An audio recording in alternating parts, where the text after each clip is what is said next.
আজকে একদম সহজে একটা পুডিং রেসিপি শেয়ার করব।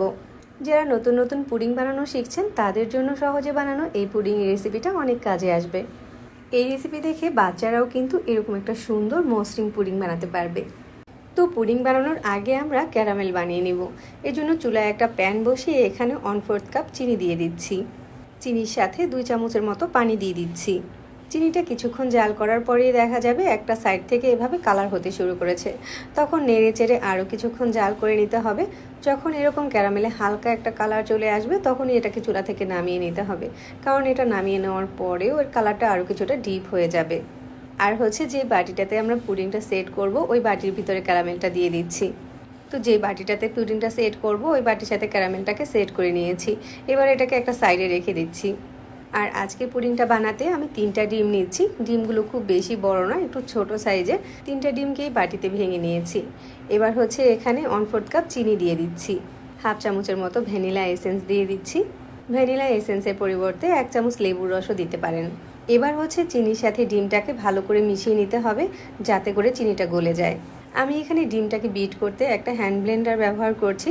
চাইলে কিন্তু এই কাজটা ব্লেন্ডারেও করতে পারেন, আবার সম্পূর্ণটা হ্যান্ড উইস্ক দিয়েও করে নিতে পারেন। তো আমি ডিমটাকে খুব ভালো করে চিনির সাথে মিশিয়ে নিয়েছি। এরপর এখানে 1 কাপ ঘন জাল করে রাখা তরল দুধ দিয়ে দিচ্ছি। পুডিংয়ের জন্য দুধটাকে জাল করে ঘন করে নিলে পুডিংটা খেতে বেশি ভালো লাগে। দুধটা দেওয়ার পরে ডিমের সাথে আবার একটু নেড়েচেড়ে ভালো করে মিশিয়ে নিচ্ছি। এরপর যেটা করতে হবে, পুডিংয়ের মিশ্রণটাকে একটা ছাঁকনি দিয়ে এভাবে ছেঁকে নিতে হবে।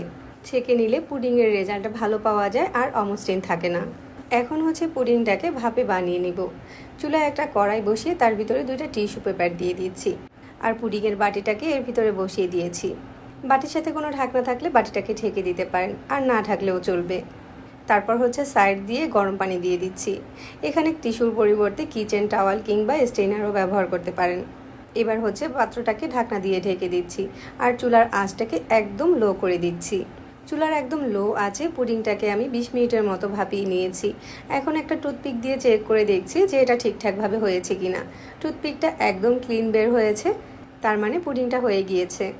পুডিংয়ের সবথেকে বেটার রেজাল্ট পেতে এই বাটিটাকে আমি এই গরম পানির ভিতরেই আরও 10 মিনিটের মতো ঢাকনা দিয়ে ঢেকে বসিয়ে রাখবো। তারপর পুডিংয়ের বাটিটাকে বের করে নর্মাল ফ্রিজে রেখে দিব 1 ঘন্টার মতো। হাতে সময় বেশি থাকলে সারা রাতের জন্য পুডিংটাকে ফ্রিজে রেখে দিতে পারেন। ফ্রিজ থেকে বের করে পুডিংয়ের চারো সাইডটাকে একটু আলগা করে দিচ্ছি আর একটা বাটিতে ঢেলে শেয়ার করছি। পুডিংয়ের উপরটা অনেক বেশি সুন্দর আর মসৃণ হয়েছে, আর ক্যারামেলটাও একদম পুড়ে যায়নি। এখন চলুন কেটে শেয়ার করছি পুডিংয়ের ভেতরটাও কতটা সুন্দর হয়েছে। প্রতিটা স্টেপ ফলো করলে কিন্তু পুডিংটা এরকম স্মুথ আর সুন্দর হবে। পুডিংয়ের উপরে কিংবা সাইডে কোনো রকম ক্র্যাক আসবে না। এই পুডিংটা খেতেও কিন্তু অনেক বেশি মজার হয়েছে। যারা নতুন নতুন পুডিং বানানো শিখছেন তারা প্রথমে চাইলে এভাবে অল্প উপকরণ দিয়ে পুডিং বানিয়ে দেখতে পারেন। আশা করছি প্রতিদিনকার মতো আজকের রেসিপিও সবার কাছে ভালো লেগেছে। যাদের কাছে আমাদের সহজ রেসিপিগুলো ভালো লাগে তারা চাইলে আমাদের পেজ ফলো করতে পারেন আর চ্যানেল সাবস্ক্রাইব করতে পারেন। সবাই অনেক বেশি ভালো থাকবেন। আল্লাহ হাফিজ।